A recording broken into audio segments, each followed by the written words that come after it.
Assalamualaikum warahmatullahi wabarakatuh. Saya mahasiswa Universitas Terbuka atas nama Surya dengan NIM 859172682. Saya mengamati ciri-ciri makhluk hidup.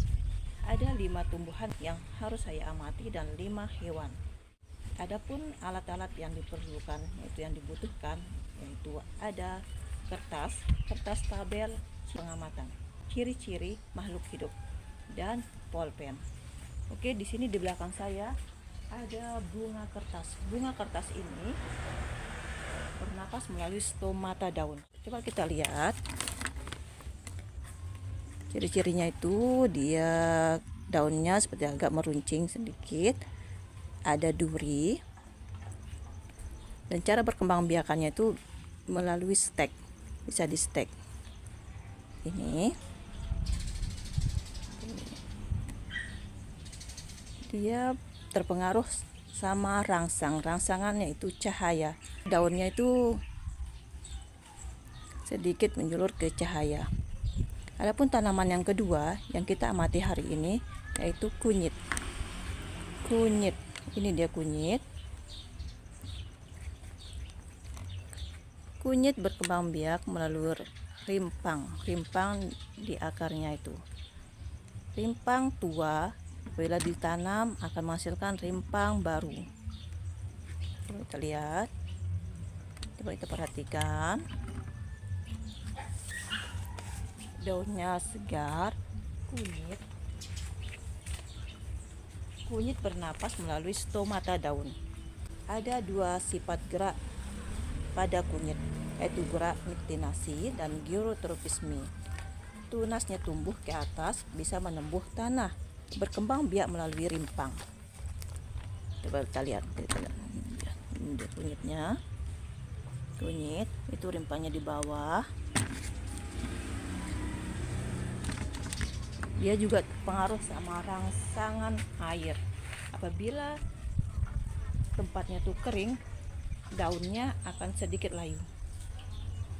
Dan pada malam hari dia juga termasuk gerak yang dipengaruhi sama cahaya, itu niktinasi. Apabila malam hari dia akan sedikit mengkucuk. Oke, kita lanjut ke hewan. Hewan di sini saya akan mengambil hewan mumpung ada di rumah, yaitu ikan mujair. Ikan mujair atau sering disebut ikan nila. Ikan nila di sini itu berkembang biak dengan cara bertelur. Adapun ikan nila itu bernapas melewati insang. Dan bergeraknya itu dipengaruhi sama sirip kiri kanan. Dia akan maju mundur.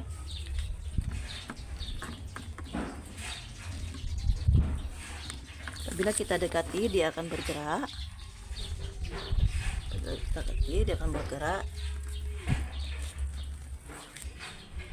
Ini bukti bahwa dia itu terpengaruh sama rangsangan. Oke, next kita lanjut ke tumbuhan yang kedua. Tumbuhan yang kedua ini saya akan mengambil pohon delima. Ini dia, ini pohon delima, ini buahnya. Pohon delima itu bernapas, mengambil O2 dan melepas CO2 melalui stomata daun. Dan bergerak, ujung batangnya membelok ke cahaya. Coba kita lihat, ujung batangnya itu membelok ke cahaya. Dia juga peka terhadap rangsangan cahaya dan air. Apabila dia tumbuh di tempat kekeringan, dia akan layu. Daunnya akan layu. Cara perkembangbiakannya itu bisa di stek. Di buahnya itu ada biji, bisa ditanam juga. Tapi kalau ingin cepat itu sebaiknya di stek. Oke, kita lanjut ke pohon selanjutnya, tumbuhan selanjutnya. Ini kita ketemui singkong. Di sini singkong bernapas melalui stomata daun dan entistel batang. Peka terhadap rangsangan. Daunnya akan layu jika ditanam di kekeringan. Daunnya akan layu ketika ditanam atau kekurangan air. Dan ini perkembangbiakannya itu bisa melalui stek batang. Ini batangnya itu bisa ditanam cuma 20 cm aja, tinggal ditelujukkan aja. Ini kita lihat, oke. Oke. Next kita lanjut. Ada di sini banyak tumbuhan. Tapi saya itu mau mengambil pakis, atau di sini sering dikenal dengan paku. Ini dia pakis atau paku.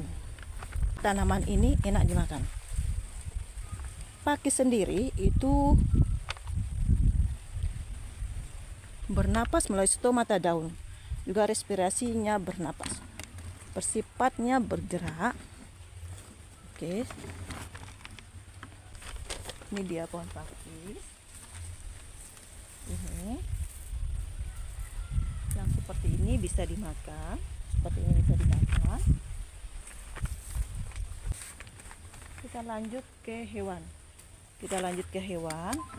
Oke, tumbuhan kita sudah dapat bunga kertas, kunyit, sama pohon delima, singkong, sama pakis. Dan untuk pengamatan hewan, saya akan mengambil kambing. Tadi kita ambil ikan nila, dan kedua ini saya mengamati kambing. Kambing di sini coba kita perhatikan perutnya, dia akan mengembang dan mengempes. Itu menandakan dia bernapas melalui paru-paru. Kambing makanan itu rumput. Dia berkembang biak dengan cara melahirkan. Adapun dia juga peka terhadap perangsang. Jika kita ke depan, dia akan ini kambing. Lanjut, untuk hewan di sini saya akan mengambil sampel ayam.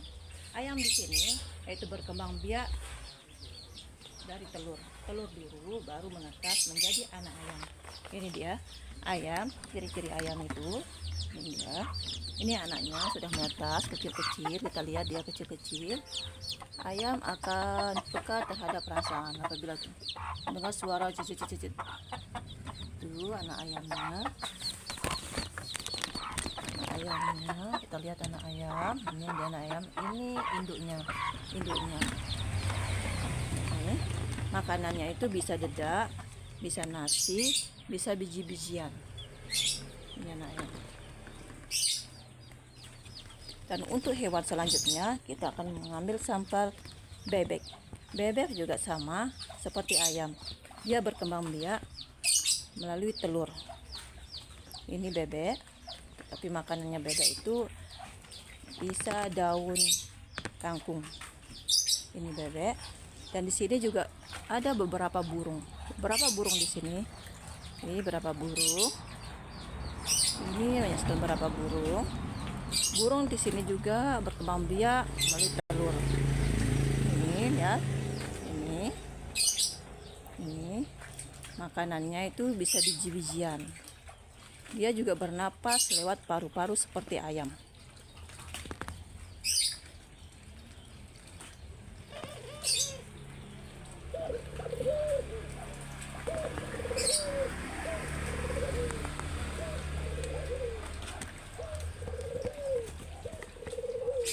Berarti kita sudah menemukan 5 hewan. Saya akan mengambil sampel kucing. Kucing di sini dia bernapas melalui paru-paru. Sedangkan berkembang biak cara melahirkan beberapa. Ini dia.